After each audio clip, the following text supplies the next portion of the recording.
Сайн байцгаана уу? Өнөөдөр 2025 оны 12 сарын 29-ний өдөр байгаа. Өнөөдрийн номоо 169 дугаар хуудаснаас уншиж эхэлцгээе. 우리의 뜨거운 결심이 매번 실패한 이유. 이걸 진짜 대표님이 직접 만드셨다고요? 하루 두 번도 아니고 한두 달 내내? 직원들의 눈이 휘둥그레졌다. 지금 막 냉장고에서 꺼낸 컵 안에 붉은 당근 사과 주스가 가득하다. 나는 평생 어떤 걸 만들어 본 적이 없다. 그 시간에 책 한 권이라도 보는 게 남는 거라고 늘 생각해 왔으니까. 그런 내가 이 수고로운 당근 사과 주스를 직접 만들어 매일 남편과 마시고 있다. 왜 나는 이런 귀찮은 일을 시작했을까? 첫 시작은 단순했다. 함께 유튜브를 찍은 한 약사님이 생채소 주스를 만들어 먹는 게 건강에 도움이 된다며 강력 추천했다. 예전 같으면 그냥 단짠 주스부터 주문했겠지만 일단은 참았다. 그리고 며칠 동안 비인 노트를 쓰면서 생각했다. 채소 주스가 몸에 좋은 건 알겠어. 그럼 사 먹으면 되지. 바쁜데 굳이 직접 일하는 당연한 질문부터 스스로에게 던졌다. 그렇게 한참 딥마인드 토크를 하다가 예전에 내가 비인 노트에 썼던 문장이 떠올랐다. 나는 일과 가족 안에서 중심을 잡고 건강하게 살고 싶어. 그러자 내가 채소 주스를 직접 만들어야 하는 이유가 명확해졌다. 이제라도 그동안 소홀했던 나와 가족의 건강을 위해 전성을 들여야겠다는 생각이 들었다. 그 자체가 이미 있고 지금 필요한 일이었다. 이전에 경험해 보지 못한 새로운 행복감을 얻을 수 있을 거라는 확신도 들었다. 며칠간의 진지한 딥마인드 톡 끝에 나는 결심했다. 매일 채소 주스를 직접 갈아 만들기로.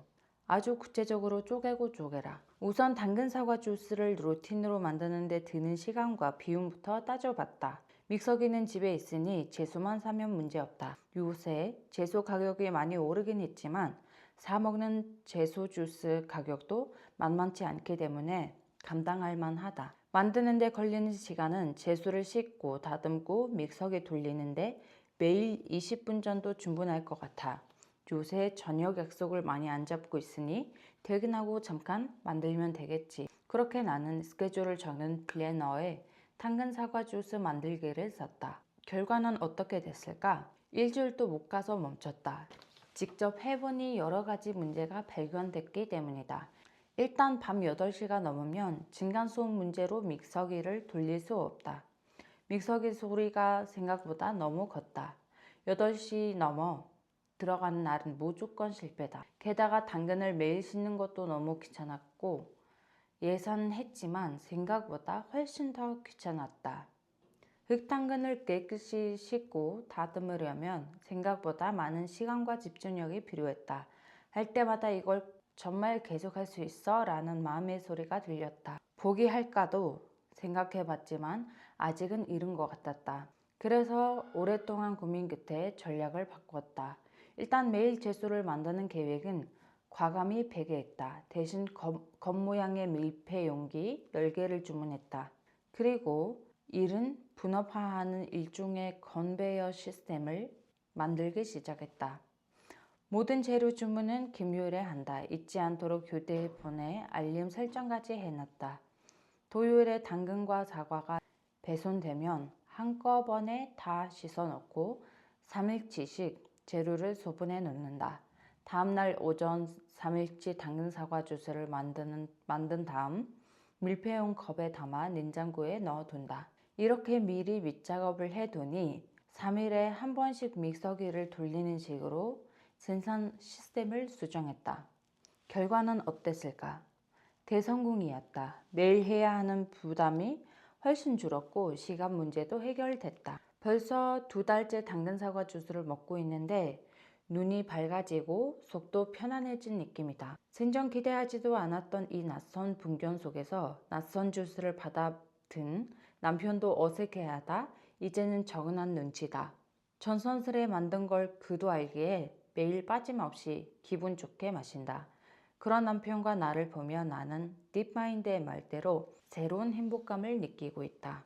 한 번도 보지 않은 새로운 시도, 나에게 건강뿐 아니라 몰랐던 행복을 발견하게 해줬다. 실행은 딥마인드의 선전 동력. 물론 어떤 독자는 나의 당근사과 주스 도전기를 읽으며 이런 생각을 할 수도 있다. 무슨 제수 주스 하나 만드는데 저렇게까지 해야 돼? 그런데 저렇게까지 해야 한다. 딥마인드를 통해 나온 미션을 새로운 루틴으로 전착시키는 일은 결코 쉽지 않다. 우리가 결정한 모든 것을 현실화하는 과정은 제소 주스를 만드는 것과 같다. 아주 작은 습관 만들기부터 커다란 도전까지 모두 치밀한 기획과 고생스러운 수정이 필요하다. 이 모든 과정이 바로 딥마인드의 미션을 현실로 만드는 오거나이징이다. 주기적으로 반복해야 하는 미션일 경우 더욱 그렇다. 오거나이징은 비인과 완전히 다른 영역이다.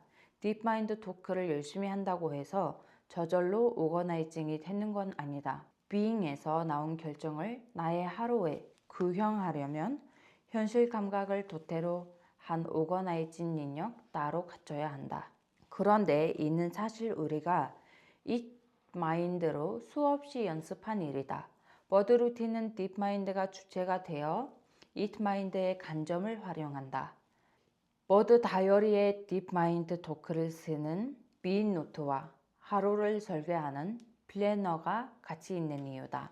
말하자면 우리 안에는 믿음직한 오너뿐 아니라 베테랑 프로젝트 매니저도 필요하다는 뜻이다. 그래야 딥마인드 토크가 실행을 통해 현실에서 결과로 나타나고 현실을 매일 미세하지만 조금씩 바꿀 수 있다. 또 이렇게 바뀐 현실은 다시 딥마인드에게 피드백을 주고 딥마인드를 진화시킨다. 실행은 딥마인드에게 가장 강력한 영향을 미치는 피드백이다. 딥마인드가 준 미션을 실행해내면 그것이 아주 작은 것이라도 딥마인드에게 커다란 자극과 에너지로 들어간다. 실행의 결과가 좋으면 자신감과 에너지를 얻을 뿐 아니라 이것이 맞다라는 확신을 통해 딥마인드가 크게 성장한다. 결과가 좋지 않을 때조차 딥마인드는 시행착오를 통해 배우고 더 깊어진다. 딥마인드가 시키는 일에는 성공과 실패가 분명하지만 딥마인드가 주는 미션은 성공과 실패가 없다. 그 어떤 결과도 딥마인드를 깨우고 스스로 진화하게 만드는 강력한 피드백이다. 가장 안 좋은 피드백은 아무것도 하지 않는 것이다. 딥마인드와 대화만 하고 실행하지 않으면 딥마인드 엔진을 가동하는 에너지도 진화하는 데 필요한 데이터도 얻을 수 없다. 선장이 그 자리에서 멈춘다. 당연히 지혜로운 답을 해줄 수도 없다. 딥마인드가 가장 원하고 딥마인드를 가장 크게 선전시키는 것은 그 어떤 좋은 책이나 강의가 아니다. 나를 가장 사랑하고 아끼는 마음이 통해서 하는 행동이다. 작심삼일은 결코 의지가 약해서가 아니다. 딥마인드 토크를 통해 나온 결정과 미션을 일단 실행해야 한다. 그 결과가 어떻든 몸으로 부딪혀 봐야 한다. 그런데 딥마인드 미션만으로도 벅찬 우리의 하루에 새로운 딥마인드 미션을 접어넣는다는 게 쉬운 일이 아니다. 먹고 사는 일만으로도 이미 너무 바쁜데다 몸과 마음이 지쳐있다. 스마트폰, SNS 등 내 시선과 관심을 끄는 자극적인 것들도 주변에 너무 많다. 이 모든 악조건을 뚫고 딥마인드 미션을 하루 안에 배치하고 실행하려면 어떻게 해야 할까? 특히 그것이 운동, 영어, 나의 제소 주스처럼 꾸준히 반복해야 하는 루틴이라면 딥마인드 미션의 산단수는 루틴이다. 주기적으로 반복해야 딥마인드가 자동 진화하며 현실에서 변화를 만들 수 있기 때문이다. 그런데 이런 루틴은 의지만으로는 절대 안 된다. 딥마인드가 깨어나고 활성화되어도 마찬가지다. 물론 딥마인드가 이트마인드보다 훨씬 강력한 동기부여를 줄 수 있지만 그래도 부족하다. 이것이 진짜 나를 사랑하는 방법이라는 것을 눈물 흘리며 깨달아도 3일을 못 간다. 이는 의지가 약해서가 아니다. 우리는 대부분 감성이 최고조에 이를 때 결심을 한다. 나와 비슷한 외모였던 옆집 여자가 갑자기 다이어트에 성공해서 나타나면 내 안에 열등감이 확 올라온다. 내 옆자리 킴 과장님이 고인에 투자했는데 대박이 나서 자를 바꿨다는 얘기를 들으면 부러움이 확 올라온다. 그럴 때 우리는 다이어트와 재택근무를 결심하지만 감정은 유효기간이 원래 짧다. 아무리 강렬했던 감정도 3일이면 몸에서 다 빠져나간다. 감정이 가라앉으면 행동도 멈춘다. 이것이 작심삼일의 과학 원리다. 우리가 결심하고 실행하지 못했던 진짜 이유는 바로 여기에 있다. 결코 의지와 실현력이 약해서가 아니다. 따라서 우리의 딥마인드 미션이 예전처럼 작심삼일에 그치지 않으려면 반드시 오거나이징의 단계를 거쳐야 한다. 오거나이징이 구체적일수록 행동에 가까워진다. 그렇다면 버드 루틴에서 말하는 오거나이징이란 구체적으로 무엇일까? 첫 번째는 다단성 검토다. 비잉에서 결정한 doing 리스트와 루틴이 내 일상에 들어올 수 있는지 프로젝트 매니저의 관점에서 다시 한번 검토하는 것이다. 그러려면 현재 내 상황에 대한 파악과 루틴에 대한 파악 둘 다 필요하다. 새로운 루틴을 실행하는데 어느 정도의 시간과 노력, 비용이 드는지 견적을 내고 지금의 내 상황에서 과연 해낼 수 있는지 따져봐야 한다. 현재 나의 스케줄과 장구는 물론 몸과 마음의 상태까지 세심히 살피면서 종합적으로 판단해야 한다. 이를 통해 기존의 루틴을 없애거나 나중으로 미루거나 아니면 그대로 진행할지 신중히 결정해야 한다. 딥마인드 미션이 이트마인드의 두루리스트처럼 나를 뿌려먹거나 혹사시켜서는 안 된다. 두 번째는 실행을 돕는 구체적인 계획 수립이다. 우리가 루틴이라 부르는 것은 딥마인드가 만든 doing 리스트 중에서도 매일 혹은 주기적으로 반복하는 일이다. 그런데 내가 원하는 루틴과 오늘 원하는 욕망은 늘 반대 지점에 있다. 공부를 해야 하는데 오늘 놀고 싶고 10kg를 빼야 하는데 오늘은 먹고 싶다. 루틴과 오늘의 욕망 사이에 벌어지는 치열한 싸움에서 지지 않으려면 모든 과정을 치밀하게 설계해야 한다. 내가 당근사과 주스를 만들기 위해 일종의 건베이어 시스템을 도입한 것처럼 어려운 문제를 미리 다 쪼개놔야 한다. 문제를 한 번에 꺾으려고 하면 어렵다. 손가락 하나만으로도 실행할 수 있을 정도로 작게 쪼개 미리 해결해 놓아야 한다. 세 번째는 시행착오를 통한 세부 조율이다. 누구나 처음부터 기획을 완벽하게 하기 쉽지 않다. 막상 실행하다 보면 반드시 생각하지 못했던 문제점이 발견되기 마련이다. 그 원인을 파악해서 해결하고 수정하는 과정이 필요하다. 이를 여러 번 반복해야 마침내 루틴이 내 일상에 성공적으로 안착할 수 있다. 나는 요즘 새로운 딥마인드 루틴을 시작할 때 보통 오거나이징의 50% 이상의 에너지를 사용한다. 비잉의 40% 정도 쓰고 전작 doing에 쓰는 에너지는 10% 정도에 불과하다. 그 정도로 나는 오거나이징에 상당히 정성을 들인다. 우리는 지금까지 새로운 루틴을 시작할 때 비잉과 오거나이징의 20%, 나머지 80%를 doing에 썼다. 이렇듯 실행에 에너지 전부를 쏟아부으면 부담스럽고 숨이 막혀 해낼 수가 없다. 다음에도 우리는 억울하게 전부 실행력 탓을 했던 것이다. 이런 과정을 거쳐 루틴 하나를 전작시키면 다른 루틴을 시작해도 별로 겁이 나지 않는다. 이를 루틴화하는데 어느 정도의 시간과 노력이 들지 견적이 바로 나오기 때문이다. 내가 어디에서 넘어질지, 언제 가장 응원과 칭찬이 필요한지도 알 수 있다. 그래서 오거나이징을 하다 보면 다이어트 문제 하나를 풀었는데 여기서 산 실력으로 취업 문제도 풀고 인간관계도 풀어낸다. 나는 이걸 아는 사람이 진짜 어른이라고 생각한다. 나이가 많다고 어른이 아니다. 이걸 할 줄 알아야 어른이다. 15살 아이도 오거나이징만 할 줄 알면 부모가 걱정할 필요가 없다. 그렇게 달라진 나는 나 자신에게 가장 큰 선한 영향력을 끼친다. 우리는 선한 영향력을 끼치는 사람을 인정하고 존경한다. 다른 사람에게까지는 무리더라도 오거나이징을 하면 최소한 나 자신에게 가장 선한 영향력을 끼칠 수 있다. 앞으로 3부에서는 오거나이징 하는 구체적인 방법을 본격적으로 다룰 예정이다. 그 방법은 그게 두 가지다. 내 인생의 큰 그림을 그리는 버드하우스 짓는 법, 그리고 이를 플래너에 반영해 디테일한 하루를 설계하는 법이다. 이 두 가지 오거나이징 방법만 알면 자동 진화하는 딥마인드의 프로세스를 완성할 수 있다. 버드하우스 짓기 1. 내가 24시간 살아갈 인생의 집을 만들자. 40대 중반의 주연님은 중학생 딸 하나를 둔 워킹맘이다.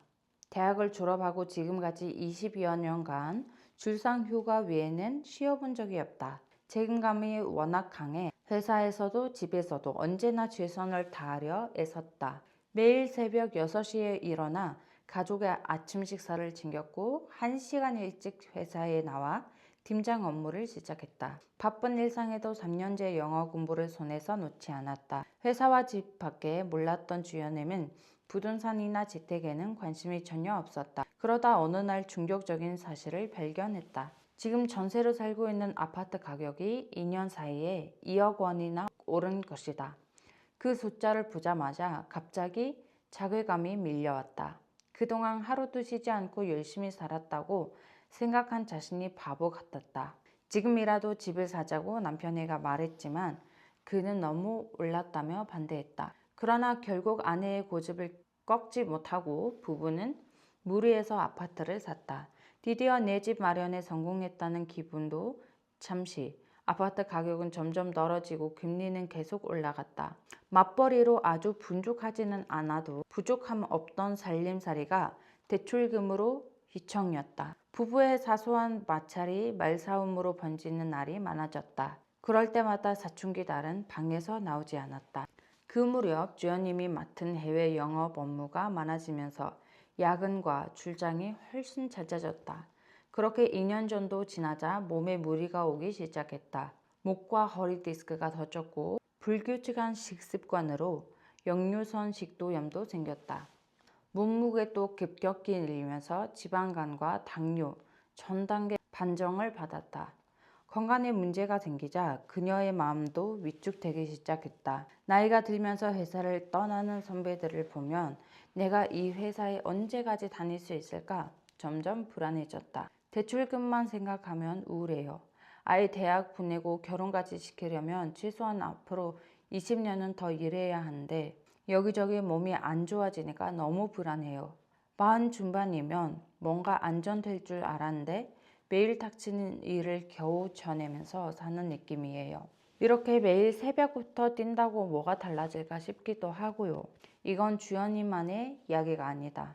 실제로 버드 루틴 프로그램을 찾는 많은 이들의 고민이다. 각자의 상황과 사정은 다르지만 40대 중반을 전후에 자연스레 지난 인생을 중간 전상하는 이들이 많다. 그런데 결과적으로 만족스러워하는 이들이 많지 않다. 나름 열심히 살았는데 이룬 게 없는 것 같다고 이야기하는 사람이 대다수다. 왜 그럴까?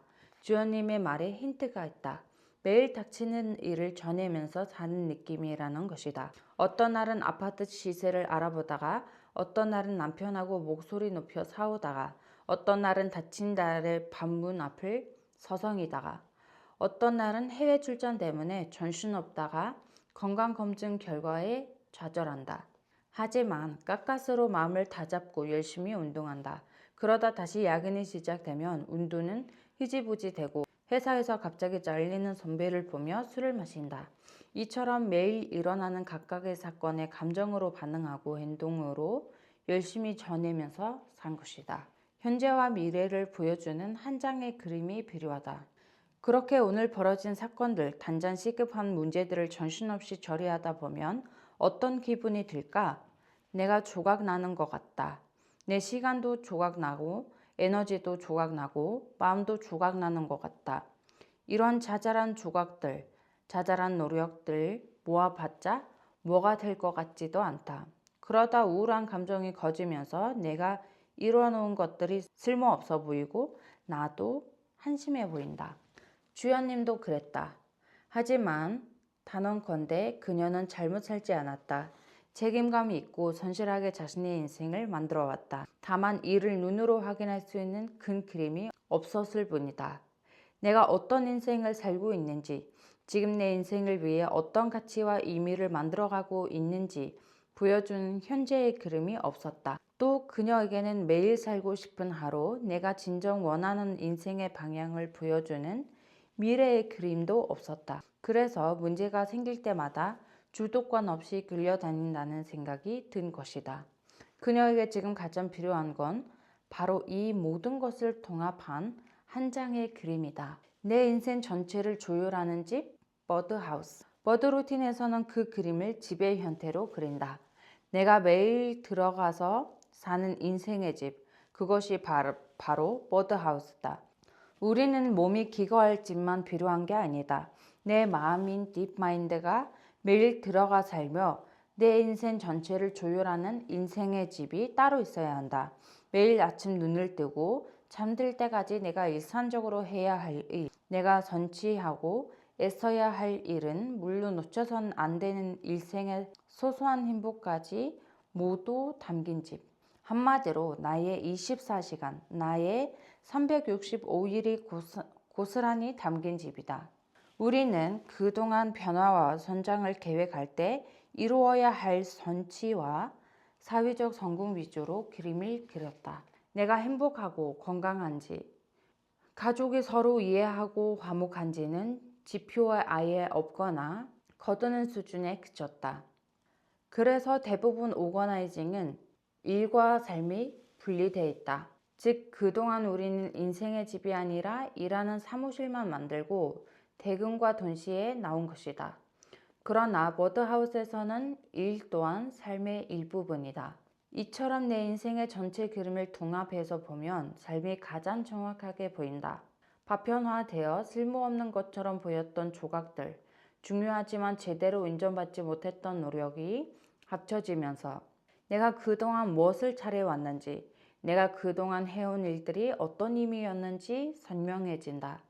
또 내가 지금 어떤 인생의 숙제를 풀고 있으며 이를 위해 어느 정도의 시간과 에너지를 들여야 하는지도 한눈에 보인다. 무엇보다 버드하우스는 딥마인드를 중심으로 내 삶의 모든 영역을 끊임없이 조율하는 데 꼭 필요하다.